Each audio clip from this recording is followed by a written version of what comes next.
తట్టింది. ఆయన రాశాడు, నేను రాయలేకపోతే. ఏంటనంటే సమావేశం అని ఒక కవిత. అధికారుల సమావేశం అంటే నేను వెళ్ళాను. నా భాషలో చెప్పాలంటే శాసన మండలి సభ్యుడిగా నేను వెళ్ళాను. కొంచెం మారిస్తే మరి అక్కడ తోడేళ్ళు, మొసళ్ళు, ముంటనక్కలు, గొల్ల నత్తలు కనిపించాయి. ఏంటి మరి ఆ మీటింగ్ ఇస్తే వీళ్ళందరూ కనపడలేదు, నాకు అట్నే కనపడాలి. 16 ఏళ్ళు నాకు కూడా అట్నే కనపడ్డాను. నేనైతే ఆమోదుల మధ్యలో లేగలడు అనుకున్నాను, కానీ శ్రీనివాసులు అయితే తోడేళ్ళ మధ్యలో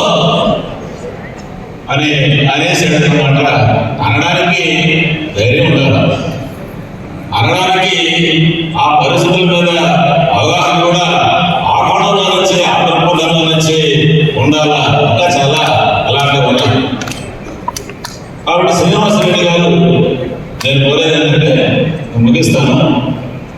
ముందుగానే వెళ్ళేదని నాకు చెప్పాడు, కొంచెం ఓవర్గా పోవాలంటే, సీరియస్గా పోవాలంటే తగ్గించుకోండి, ఒళ్ళో పెట్టుకోండి.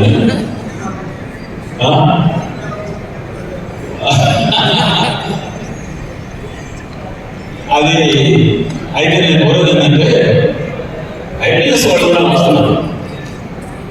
కాంతారావు గారు మంచి కవి, ఐపీఎస్ మీకు ఐడియా ఉంది అనుకుంటాను. కాంతారావు గారు రాస్తున్నారు, కవిత్వం రాస్తున్నారు. అరవిందరావు గారు వేదాంతం రాస్తున్నారు. ఇక ఐఏఎస్ ఆఫీసర్లు చాలా మంది, మన విద్యాసాగర్ గారు బాగా సుప్రసిద్ధమైనటువంటి రచయిత. మీరు కూడా రాయాల్సింది. ఎందుకని మీ దగ్గర ఆ చదువుకున్నానంటే, స్వర్గీయ పుచ్చలపల్లి సుందరయ్య గారు ఎప్పుడైనా ఢిల్లీ నుంచి హైదరాబాద్కి వస్తే 2-3 రోజులు ఖాళీ పెట్టుకొని ఐఏఎస్ ఐపీఎస్ వాళ్ళ దగ్గరికి వెళ్ళి గంట తర్వాత మాట్లాడారు. ఏంటయ్యా వాళ్ళకి నీకు పడకదా అని అంటే, ప్రపంచాన్ని అర్థం చేసుకోవడానికి ప్రజలకు దగ్గరగా ఉండేటటువంటి వాళ్ళు ప్రభుత్వంతో వాళ్ళ దగ్గరికి పోతుండే వాళ్ళ దగ్గర లెక్కలు ఉంటాయి, వాళ్ళ దగ్గర వివరాలు ఉంటాయి. వాళ్ళ దగ్గర నుంచి మనం చాలా నేర్చుకోవాలని ఎవరన్నారు? సుందరయ్య గారు లాంటి వాడు అన్నారు. కాబట్టి మీరు రాయాలి, అందరూ రాయాలి, మీరు రాయాలి.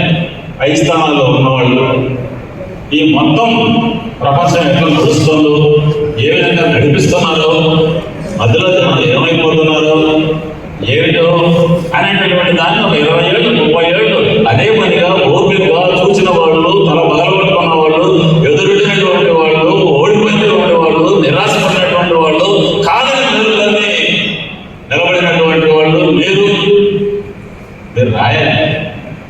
ఆ రాయడం అనేటటువంటి దానికి భాష లేకపోవడం, మరొకటి లేకపోవడం అనేటటువంటి సమస్యలు ఎన్ని ఉన్నా రాయడం అనేటటువంటిది చాలా అవసరం.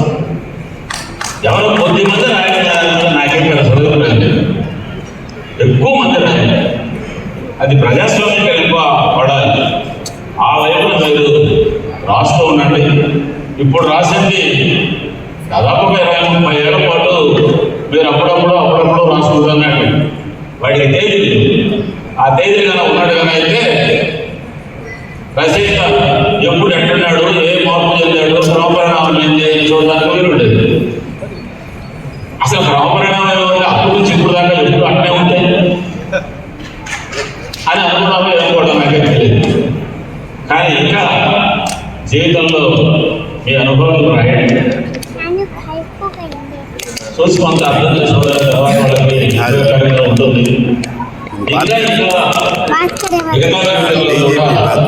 కోరుకున్నప్పుడల్లా నడుస్తూ ఉండండి.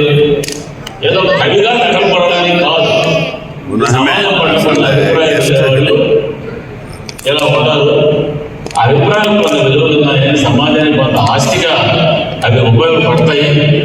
ఆ పని మీరు చేయాలని చెప్పి